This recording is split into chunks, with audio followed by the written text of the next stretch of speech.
Shalom, selamat berjumpa kembali dalam mimbar suara gembala.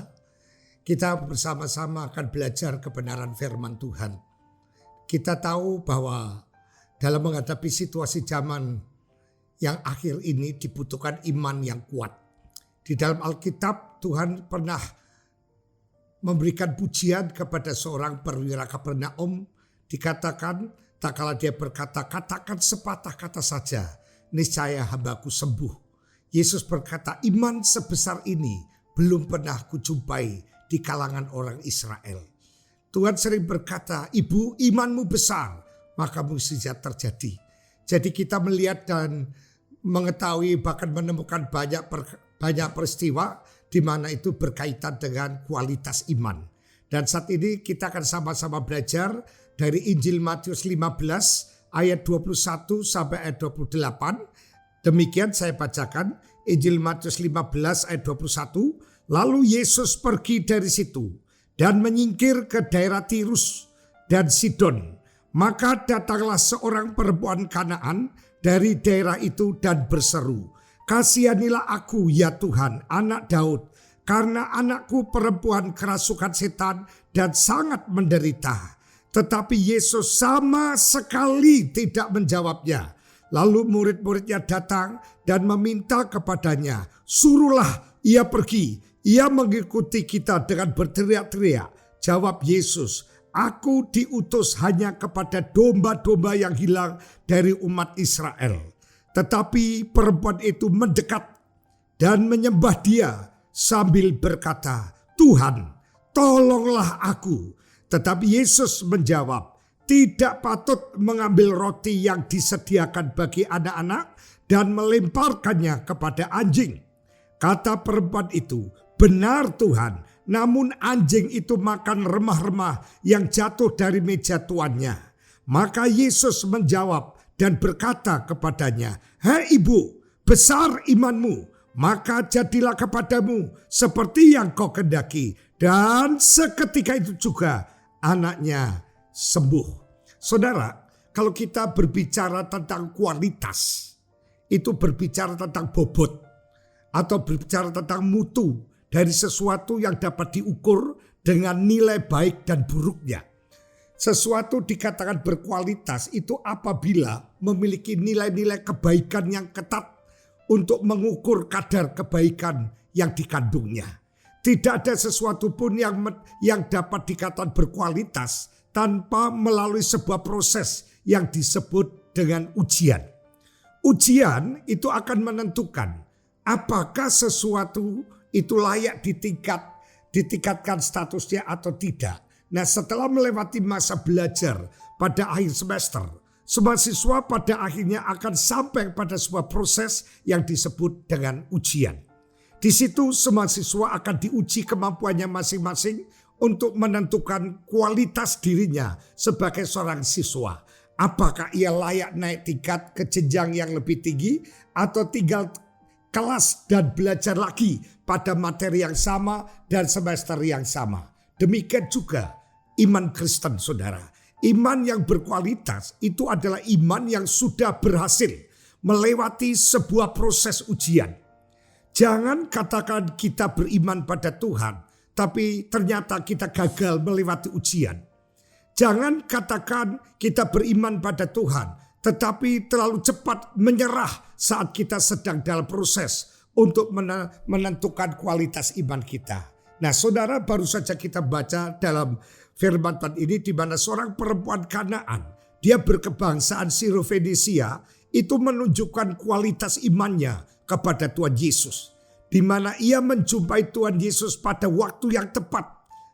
Ia adalah seorang perempuan yang berprestasi dalam perjalanan imannya kepada Tuhan.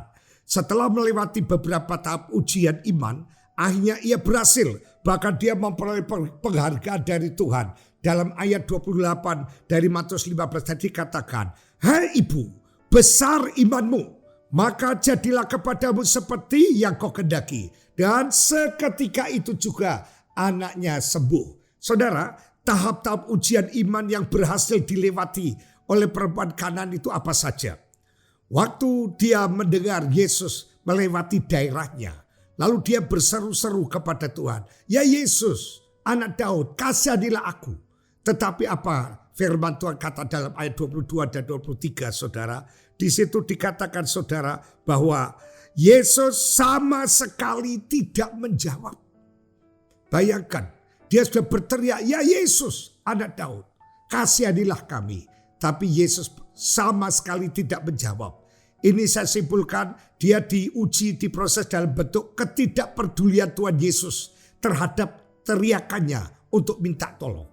Kemudian dia mendapatkan ketidakpedulian dari murid-murid Tuhan Yesus yang menolaknya dan menyuruh Tuhan Yesus untuk mengusirnya. Dalam ayat 23 tadi dikatakan, tetapi Yesus sama sekali tidak menjawabnya. Lalu murid-muridnya datang dan meminta kepadanya, suruhlah ia pergi. Ia mengikuti kita dengan berteriak-teriak. Pertama dari Yesus sendiri, sama sekali tidak menghiraukan. Jadi dia mengalami ketidakpedulian dari Tuhan Yesus. Sekarang ketidakpedulian yang kedua dari muridnya. Dia menyuruh Yesus, suruh diusir saja orang itu. Buat gaduh, ya, beribeni orang Jawa katakan. Aduh, ini perempuan saudara. Dia dengar kalau muridnya minta sama Yesus suruh mengusir. Kata diusir itu kata yang sangat saudara, ya, sangat tidak baik. Biasanya usir itu penjahat atau pengemis atau binatang. Tapi perempuan itu disamakan dengan itu. Usir saja. Jadi dia mendapat ketidakpedulian baik dari Tuhan maupun dari muridnya. Yang ketiga, dia dianggap tidak penting dan tidak prioritas oleh Tuhan Yesus. Dikatakan ia hanya diutus kepada domba-domba yang hilang dari umat Israel. Prioritas saya itu hanya Israel. Kamu bukan prioritas saya. Dia merasa di mata Tuhan bukan sesuatu yang penting. Itu ujian saudara. Kita kalau diperlakukan seperti itu mungkin kita akan merasa tersinggung saudara. Yang keempat, bahkan Yesus katakan tidak baik roti yang menjadi jatah anak dilemparkan kepada anjing. Istilah anjing yang digunakan Tuhan Yesus itu nyebut orang-orang yang bukan dari umat Israel. Kata ini kata yang sangat menyakiti. Saya percaya kalau itu terjadi pada generasi kita sekarang ini, dia akan dengan mudah berkata, saya tak pindah gereja. Gereja bukan ini saja.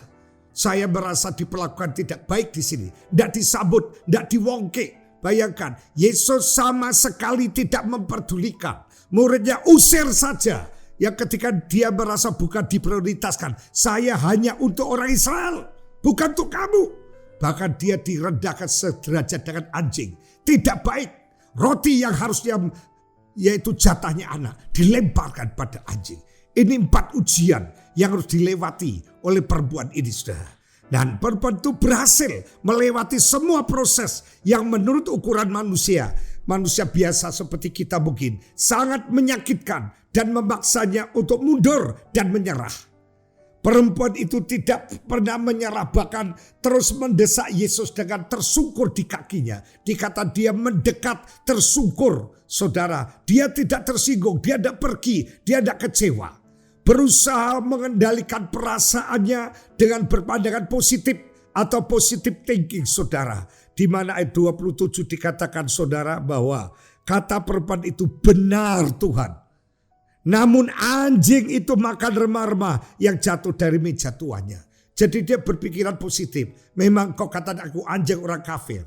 Tapi anjing kan boleh makan remah-remah remuan roti yang jatuh dari meja tuannya.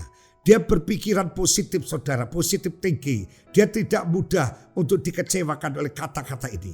Nah karena ia memiliki arah dan tujuan yang tidak boleh gagal. Yaitu apa? Kesembuhan bagi anak perempuannya yang dikasihnya. Yang dikatakan dia sakit keras dan sangat menderita. Dia punya tujuan hanya itu saudara. Pokoknya anak saya harus sembuh. Apapun ujian yang kuhadapi, saya tidak akan peduli. Saya harus mengalaminya. Nah saudara, dan ujian itu berakhir dengan pujian dan kesembuhan bagi anaknya. Yesus katakan, ibu imanmu besar, pulanglah. Jadilah seperti imanmu. Seketika itu juga sembuhlah anak perempuan ibu ini saudara. Inilah goalnya dia dapat. Dia bisa lewati ujian-ujian itu. Nah saudara, iman yang berkualitas saudara, kita akan bersama belajar.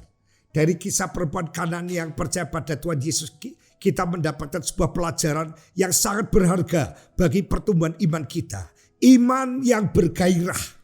Iman yang sikapnya yang tidak mudah menyerah menghadapi ujian. Ini menunjukkan kualitas imannya. Kita dapat belajar dari kisah ini supaya kita sebagai orang Kristen memiliki iman yang berkualitas dan menyenangkan hati Tuhan. Iman yang berkualitas itu kita temukan pada perempuan itu dalam hal apa? Yang pertama, dia memanfaatkan waktu untuk berjumpa dengan Tuhan. Saudara, kedatangan Tuhan Yesus ke daerah Tirus dan Sidon itu menjadi momen berharga bagi seorang perempuan yang sedang mencari pertolongan untuk kesembuhan anaknya yang sedang menderita karena kerasukan setan. Yesus hanya lewat dan itu tidak lama. Namanya hanya menelusuri. Tidak nginep, tetapi momentum ini dimanfaatkan oleh perempuan ini. Ini tidak boleh saya yaitu biarkan. Saya tidak boleh yaitu kehilangan momentum. Saudara, dia menjumpai Yesus pada waktu yang tepat. Seraya berseru, kasihanilah aku ya Tuhan anak Daud. Karena anakku perempuan kerasukan setan dan sangat menderita. Ini sebuah peribahasa mengatakan, pucuk dicinta, ulam tiba. Sudah lama ku cari. Kesembuhan bagi anakku tidak kudapat. Ini kok delalah Yesus yang berkuasa lewat. Dan saya tidak akan sia-siakan. Dia manfaatkan saudara. Nah sehingga kita melihat di sini sebuah harapan yang terwujud. Karena mendapat sesuatu yang dibutuhkan atau yang diharapkan. Saudara, selama ini dia butuh dan berharap ada kesembuhan. Kok sekarang tiba dan dia tidak mau sia-siakan. Ini kairosnya Tuhan buat dia. Dia manfaatkan. Sebelumnya perempuan itu tidak pernah berpikir berharap pada Yesus. Karena apa? Karena perempuan itu berasal dari luar suku Israel. Tidak mungkin saya bukan orang Israel. Saudara, dia berasal dari keturunan Ham. Bangsa yang terkutuk.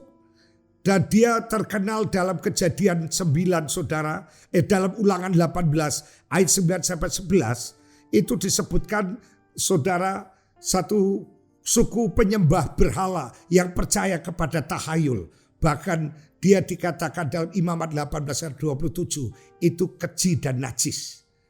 Itu sesuatu predikat yang tidak enak. Bukan berketurunan Israel saudara. Berasal dari keturunan yang dikutuk. Bahkan dia percaya tahayul, penyembah berhala.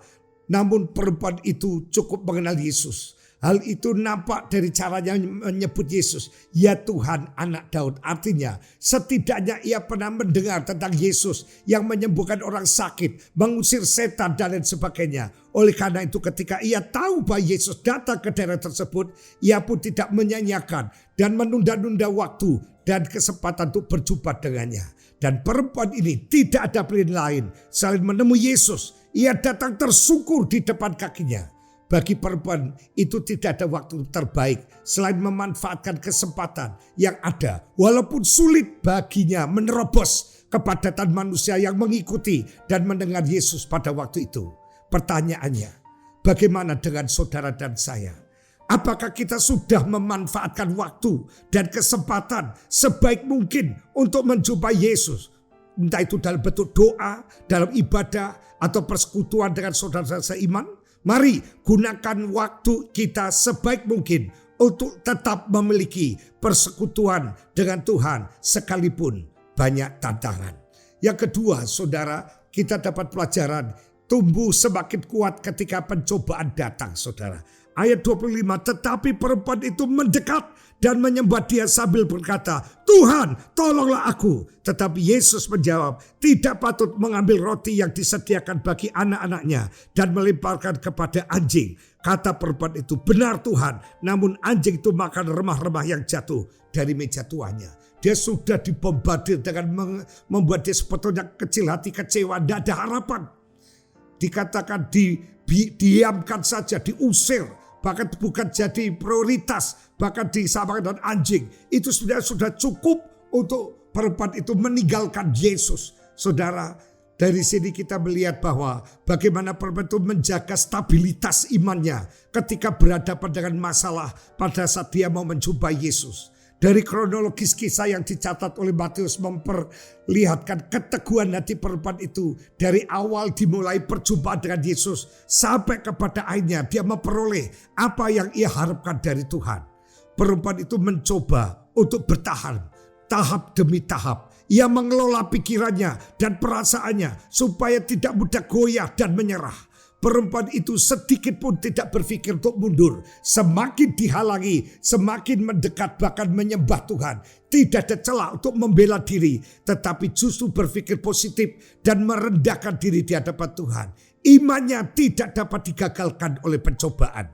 Kegagalan menjumpai Yesus adalah kerugian yang besar dan tidak ada kesempatan lebih tepat dan lebih baik lagi. Pertanyaannya, bagaimana dengan iman kita? Apakah pencobaan membuat kita menjadi lemah dan berhenti berharap kepada Tuhan? Mampukah kita berpikir positif? Mampukah kita memandang pencobaan sebagai sebuah proses untuk menang dari pergumulan? Biarlah pencobaan itu membuat iman kita semakin murni dan tumbuh menjadi kuat. Saya sampaikan sampai di sini. Nanti lain waktu saya akan lanjutkan bagian yang ketiga dan keempat. Bagaimanakah kualitas iman seseorang? Pada akhirnya sebelum saya akhiri, mungkin di antara saudara yang mendengar, yaitu mimbar suara gembala ini, ada yang punya pergumulan yang berat. Seperti perempuan Kanaan ini, di mana anaknya dirasuk setan hampir mati. Bagaimana perasaan sedih seorang ibu kalau anaknya menderita. Mungkin anak kita tidak dirasuk setan, tapi setan telah merasuk anak kita, membuat anak kita tidak lagi ke gereja lagi, tidak pelayan lagi. Atau dia sudah mulai berpacaran dengan orang yang tidak seiman. Kemungkinan untuk murtad besar sekali. Saudara merasa terbeban, Tuhan tolong jangan sampai kami kehilangan anak kami yang dikasihi. Saudara, bagaimana perjuangan seorang ibu untuk bisa menangkap kembali, merebut anak yang di genggaman iblis untuk menjadi genggamannya, yaitu Tuhan. Dan dia berjuang terus tanpa dia lelah, tanpa dia putus asa. Nah, hari ini juga Tuhan yang sama akan melepaskan masalah hidupmu. Asalkan engkau kekeh, ulet, tidak mudah, yaitu putus asa. Engkau militan tahan bantingan. Percayalah, Tuhan sanggup menolong saudara. Tuhan sanggup memampukan saudara untuk bisa mengatasi itu semua. Atau juga di antara saudara ada yang datang dengan membawa sakit penyakit. Percaya saudara, mujizat pasti ada. Tuhan Yesus tidak berubah, tetap sama. Dahulu, kemarin, hari ini, besok, sampai selamanya. Oleh bilur Yesus, penyakitmu sudah sembuh. Kalau engkau percaya bahwa mujizat ada, saya ingin membantu doa. Karena doa orang benar, kalau disertai iman yang sungguh, besar khasiatnya. Coba letakkan tangan imanmu pada bagian tubuhmu yang sakit. Saya akan bantu doa lewat acara ini. Mari kita sama-sama berdoa. Tuhan Yesus, kami bersyukur buat firman-Mu. Kami boleh diingatkan betapa kami harus memiliki iman yang berkualitas. Seperti perempuan Kanaan. Di mana walaupun yaitu dia mengalami satu masalah yang berat, diperhadapkan satu keadaan yang sangat, Tuhan Yesus, menyakitkan, di mana tidak mendapatkan kepedulian dari Tuhan Yesus. Bahkan ketidakpedulian oleh murid-murid Yesus. Bahkan dianggap tidak penting dan tidak prioritas oleh Tuhan Yesus. Bahkan dia disamakan dengan anjing. Tapi hal itu tidak membuat dia lemah. Dia semakin dekat, tersungkur dan menyembah Tuhan. Tetap berharap minta tolong kepada Tuhan.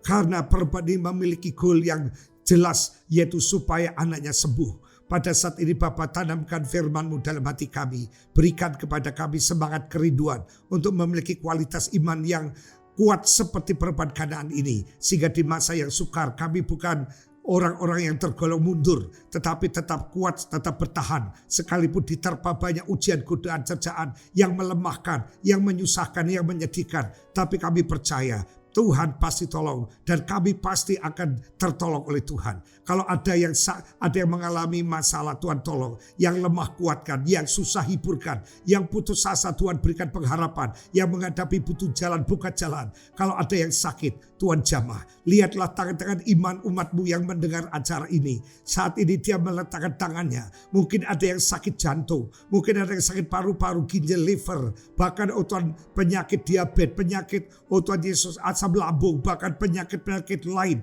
yang menyerang bagian utuhan otak, bagian mata, telinga, tenggorokan dari ujung rambut sampai telapak kaki. Kami pegang janji Tuhan. Tanda-tanda ini akan menyertai orang percaya kepada Yesus. Kami akan berdoa bagi orang sakit dalam nama Yesus sembuh. Hari ini segala penyakit yang bersarang di organ-organ tubuh umat Tuhan yang saat ini sedang mendengarkan acara ini, dan dengan iman dia letakkan tangannya pada bagian tubuh yang sakit. Segala penyakit yang bersarang dalam organ tubuhnya, hari ini juga kami berdoa di dalam nama Yesus. Oleh bilur Yesus kau sudah sembuh. Dalam nama Yesus sembuh. Segala penyakit keluar dan sembuh dari tubuhnya. Terima kasih Bapa. Segala kutuk-kutuk keturunan, baik kutuk kemiskinan, kegagalan, kutuk perceraian, kutuk-kutuk penyakit, kami cabut dalam nama Yesus. Hari ini juga terimalah berkat Tuhan. Kiranya damai sejahtera dari Allah Bapa, kasih sayang dari Sang Putra, persekutuannya dalam Roh Kudus akan tinggal turun menyertai kita semua hari ini, besok, sampai selamanya. Dalam nama Tuhan Yesus kami sudah berdoa dan mengucap syukur. Haleluya. Amin. Shalom, Tuhan berkati. Sampai berjumpa di acara selanjutnya. Amin.